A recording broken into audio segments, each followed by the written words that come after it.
ഓണാഘോഷമൊക്കെ കളറാക്കുകയാണ് പലയിടത്തും. തൃശ്ശൂരേക്കൊന്ന് പോയാൽ തൃശ്ശൂർ ചാലക്കുടി സദേൺ കോളേജിലെ ഓണാഘോഷത്തിന് മാവേലി എത്തിയത് ഹെലികോപ്റ്ററിലാണ്. ആർപ്പും മാരവുമായി വാദ്യമേളങ്ങളോടെയാണ് മാവേലിയെ സ്വീകരിച്ചത്.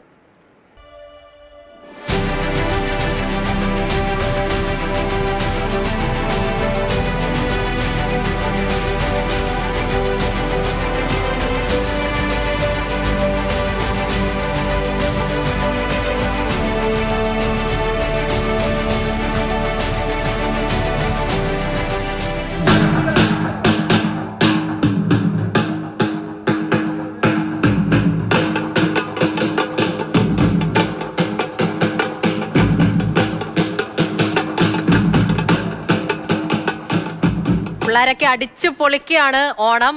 ഇതേപോലെയുള്ള കാഴ്ചകളൊക്കെ മുൻപും തത്സമയം റിപ്പോർട്ടിൽ കണ്ടിട്ടുണ്ടല്ലേ, ഹെലികോപ്റ്ററിലൊക്കെ പറന്നിറങ്ങുന്ന കാഴ്ചയൊക്കെ.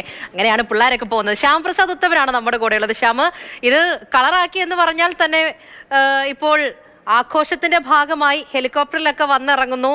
അതൊക്കെ പൊടി പൊടിക്കാം എന്നുള്ള രീതിയിലൊക്കെ ആയിരിക്കും. അതിനപ്പുറത്തേക്ക് വല്ല പിള്ളേർക്ക് വേറെ ഉദ്ദേശം വല്ലതും ഉണ്ടായിരുന്നോ? ഈ തൃശ്ശൂരെ കുഴിയും ബ്ലോക്കും ഒക്കെ ഇതിനൊക്കെ കാരണമായി വന്ന് പറന്നിറങ്ങാൻ?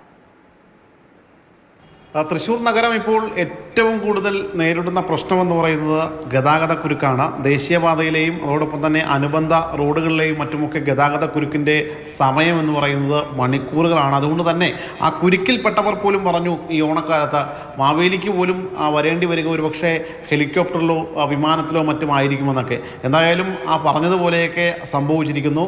ഹെലികോപ്റ്ററിൽ മാവേലി എത്തിയിരിക്കുന്നു. ചാലക്കുടി സദേൺ എഞ്ചിനീയറിംഗ് കോളേജിലാണ് ഹെലികോപ്റ്ററിൽ മാവേലി എത്തിയത്. മാവേലിക്ക് വലിയ രീതിയിലുള്ള വരവേൽപ്പ് തന്നെയാണ് നൽകിയത്. എന്തായാലും തൃശ്ശൂരുകാരെ സംബന്ധിച്ചിടത്തോളം അവർ ഒരുപക്ഷെ ആ ഗതാഗത കുരുക്കിൽ ഈ ഓണക്കാലത്ത് കിടക്കുമ്പോൾ അവരറിയാതെ പറഞ്ഞുപോയ കാര്യമാണ്. പക്ഷേ എന്തായാലും ആ സദേൺ കോളേജിൽ ആ മാവേലി ഇക്കുറി എത്തിയത് ഹെലികോപ്റ്ററിലാണ്. അത് ചിപ്സൺ ഏവിയേഷൻ കോളേജിനോട് ചേർന്നുള്ള ചിപ്സൺ ഏവിയേഷൻ്റെ ആ ഹെലികോപ്റ്ററിലാണ് മാവേലി എത്തിയത്. എന്തായാലും മാവേലിക്ക് വലിയ വരവേൽപ്പും ആഹ്ലാദത്തോടുകൂടി ആ ഓണാഘോഷത്തിൽ പങ്കെടുത്ത് തിരികെ മാവേലി മടങ്ങുകയുമൊക്കെ ചെയ്തിട്ടുണ്ട്. എന്തായാലും തൃശ്ശൂരുകാരെ സംബന്ധിച്ചിടത്തോളം ഇനിയും ഇത്തരത്തിൽ പലതരത്തിലുള്ള സംഭവങ്ങളും നടക്കേണ്ടി ഇരിക്കുന്നു. കേവലം ഈ ഒരു രീതിയിൽ പിള്ളേർ കോളേജിലൊക്കെ കാര്യങ്ങൾ കളറാക്കാൻ വേണ്ടി ഹെലികോപ്റ്ററിൽ പറന്നിറങ്ങി എന്നുള്ളത് മാത്രമല്ല, ഈ പറയുന്ന പ്രശ്നങ്ങളൊക്കെ തൃശ്ശൂർ ഉള്ളത് കൊണ്ടാണ് നമ്മൾ ഈ കുഴികളെ കുറിച്ചും ബ്ലോക്കിനെ കുറിച്ചും ഒക്കെ സംസാരിച്ച് ഈ ഒരു വിശേഷങ്ങളൊക്കെ അരച്ച് കലക്കി പറയുന്നതും കാര്യമുള്ളത് കൊണ്ടാണ്. എന്തായാലും ഓണമൊക്കെ അടിപൊളിയായി പോകട്ടെ അല്ലേ? ശരി ശ്യാമ.